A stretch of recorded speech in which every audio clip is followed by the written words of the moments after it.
नमस्कार, स्वागत है आपका। आपके साथ मैं हूं सुमेरा खान और आज मैं बात करूंगी आपसे एमएसपी के मुद्दे पर। एमएसपी एक ऐसा शब्द है जिसे कम से कम अब पिछले 76 दिनों से ज़्यादा से तो हम लगातार सुन रहे हैं, बल्कि उसके कुछ पहले से जब कृषि कानूनों को लेकर किसानों का आंदोलन शुरू हुआ और इस वजह से इस पर बार बार चर्चा होती रही है। हम भी बार बार आपको बताते रहे हैं कि एमएसपी दरअसल है क्या, और इसको लेकर किसान ये मांग कर रहे हैं कि कानून बनाए सरकार, यानी अनिवार्य कर दे एमएसपी को लागू करना। और सरकार का ये कहना है कि ये संभव नहीं है, ऐसा पहले भी नहीं हुआ है। तो इसकी बारीकियों को कुछ संक्षेप में मैं समझाने की आपको कोशिश करती हूँ कि दरअसल ये क्या है। एमएसपी यानी न्यूनतम समर्थन मूल्य। कि अभी सरकार सीएसीपी के जरिए, यानी सरकार एक संगठन के जरिए सीएसीपी के जरिए तय करती है 23 फसलों की एमएसपी। इनमें कुछ दलहन की फसलें हैं, कुछ तिलहन की फसलें हैं, ऐसे अलग अलग कुछ फसलें हैं। 23 फसलें हैं जिन पर सरकार एमएसपी यानी न्यूनतम समर्थन मूल्य तय करती है। सभी फसलों पर यह लागू नहीं है, 23 फसलें हैं। और इन फसलों के समर्थन मूल्य को तय करने के लिए, न्यूनतम समर्थन मूल्य को तय करने के लिए एक पूरा प्रोसेस है जिसको फॉलो किया जाता है, यानी कुछ पॉइंट्स हैं जिनके आधार पर यह तय किया जाता है। एक कमेटी है जिसके अलग अलग सदस्य होते हैं, उसमें कुछ किसान भी शामिल होते हैं, अलग अलग एक्सपर्ट शामिल होते हैं, और फिर वो तय करते हैं कि कोई भी जो फसल है उसका एमएसपी क्या होगा। जब बुआई कर रहे होते हैं किसान, उससे पहले एमएसपी को तय कर दिया जाता है, यानी किसानों को ये मालूम रहे कि उनकी फसल जिसकी वो बुआई कर रहे हैं उसका उन्हें न्यूनतम समर्थन मूल्य क्या मिलने वाला है। इसका एक उद्देश्य यह है कि किसानों को प्रेरित करना कि वो और ज्यादा फसल को उगाएं। 1966 में सबसे पहली बार एमएसपी की शुरुआत हुई थी, और उसके बाद जब अनाज खरीद की शुरुआत हुई तब इसको तेजी से और आगे बढ़ाया गया। लेकिन अब 23 फसलें हैं जो इसके दायरे में आती हैं। किसान ये मांग कर रहे हैं कि आप एमएसपी को अनिवार्य कर दीजिए, यानी सरकार एक कानून बनाए और ये कहे कि वो एमएसपी पर खरीदेगी, इससे कम पर खरीद नहीं होगी किसान की फसलों की। सरकार के लिए करना संभव नहीं है। इसे अलग अलग जो अर्थशास्त्री हैं, जो कृषि विशेषज्ञ हैं, वो ये बताते रहे हैं समय समय पर।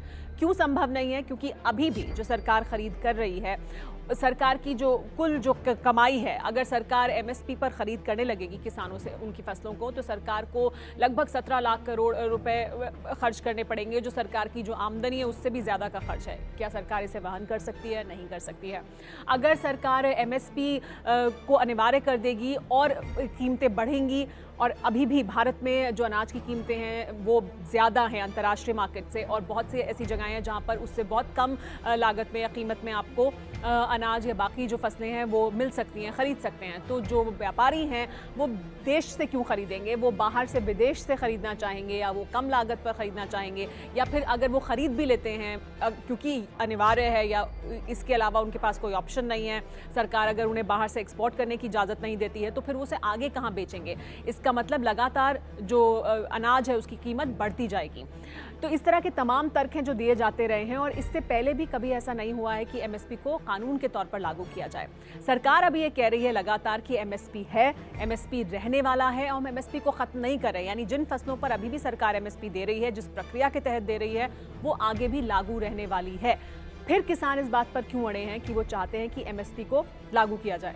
साथ ही ये भी जानना बहुत ज़रूरी है कि एफसीआई जो ख़रीद करती है सरकार की तरफ से एमएसपी पर अनाज और दलहन तिलहन को किसानों से, उसको रीऑर्गेनाइज करने को लेकर शांता कुमार कमेटी बनी थी, और उसका ये कहना था कि देश भर के जो किसान हैं उनमें से लगभग 6% ही ऐसे किसान हैं जिन्हें एमएसपी का फ़ायदा मिलता है, यानी देश के बाकी 94% किसान ऐसे हैं जिन्हें इसका फ़ायदा नहीं मिलता है। तो क्या सिर्फ 6% किसानों को फ़ायदा पहुँचाने के लिए बाकी के 94% जो किसान हैं उनका ध्यान ना रखा जाए और सिर्फ इस वजह से कानून बनाया जाए? दूसरा, एफसीआई के जो नियम कायदे हैं वो ये कहते हैं कि 8% तक खराब फसल को भी सरकार खरीद सकती है। यानी आप ये अंदाज़ा लगाइए कि सरकार 8% तक ऐसी फसल भी खरीदती है जो आगे बाजार में बेचने के लायक नहीं होती है, यानी सरकार पैसा अपना वहां लगाती है जिसे वो आगे बेच भी नहीं सकती है।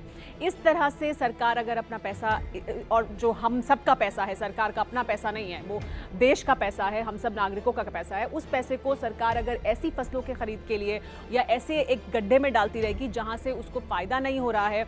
दूसरा, जो ज्यादातर किसान हैं हमारे देश में वो बहुत छोटे किसान हैं, उन्हें वो खरीदार भी हैं, उन्हें आखिरकार जाकर बाजार में इन बाकी जो सामान है उसको खरीदना पड़ता है, यानी बाकी जो फसलें हैं उनको खरीदना पड़ता है अपनी ज़रूरत के लिए।